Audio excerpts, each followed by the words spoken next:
Hey guys, and welcome back to Misha's Corner. So today I'll be making some steamed snapper. Right here in this pot I have the body of a huge snapper that I got some time ago, maybe a couple weeks ago. I took the fillets off and then I froze the whole body.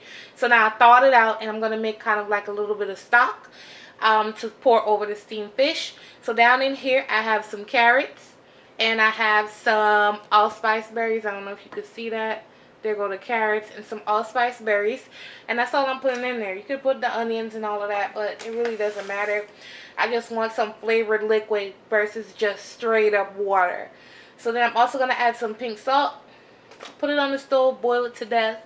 Whatever is left over, that's what I'm going to use as the liquid base for the steamed fish. Alright you guys, so now we're going to season up our fillets. I'm not adding any salt to this recipe, well, to the fish itself. I'm going to use the Keith Loren Gourmet Seafood Seasoning right down in there.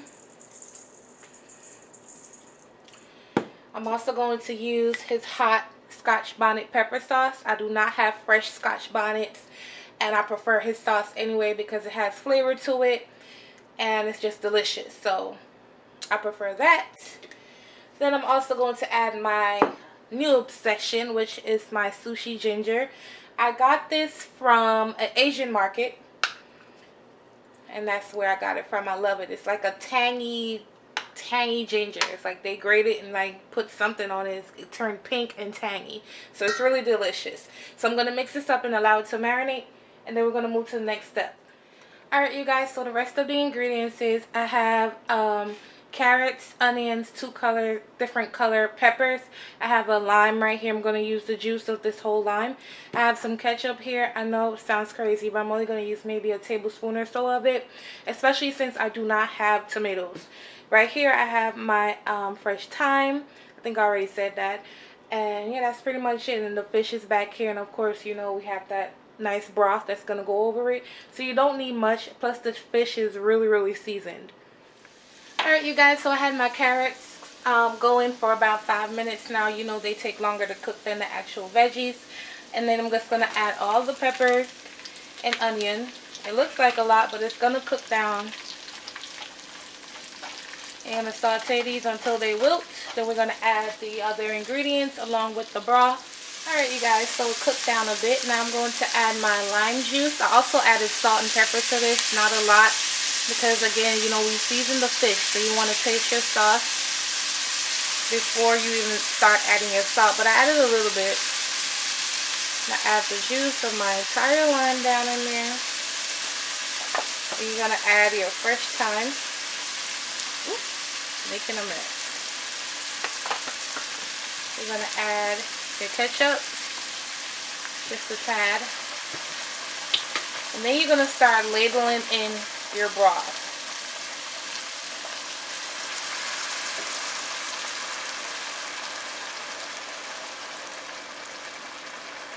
Look how good that looks. Oh, you hear me? And it's so much better than just using plain water. I understand it wasn't a real broth because I didn't have onions and all the extra bells, but it was still better than using flat out water. Let this simmer, and then we're going to add the fish right down in here. Alright you guys, I tasted my little broth and it's perfectly fine. The heat is really good as far as the black pepper is concerned. Remember, we have that Scotch bonnet on the fish. You don't want to push it. Now you're just going to put your snapper or whatever fish you used down in here. Alright you guys, so this is what it looks like. So what you want to do is every 5 minutes you want to just take the broth and just put it over top the fish. Just like that. Right now I'm going to cover it and leave it on medium heat for about 10 minutes, and then that's it. It's done. Now we're going to move on to the corn. Alright you guys, this is my corn. As you can see, the water is not covering my corn. You want to just bring it like maybe a quarter way up the corn or halfway. Once this corn cooks for 10 minutes, I'm going to drain all the water off, add the butter, salt, pepper. That's it. That's it. Alright you guys, so I drained the water off, so now I'm going to add my butter down in here.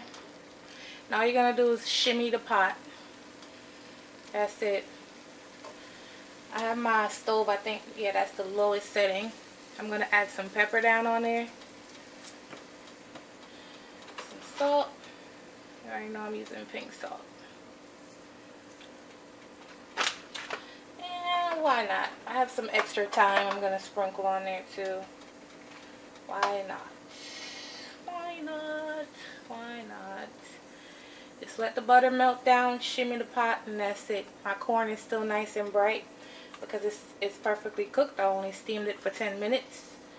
And that's it. I'm just going to do like this. So when the butter melts, it should just get all over. And basically done. Alright you guys, so this is what my steamed fish look like right here. I put them all on this big old plate right there, family style. Over here I have my corn, nice and glistening with the herbs, the butter. It's nice and buttery. And I hope you guys enjoyed this easy fish and corn recipe. And I see you guys next time on my next video. And don't forget to subscribe and share. Give me a thumbs up and comment below and let me know what you think. Okay guys, bye.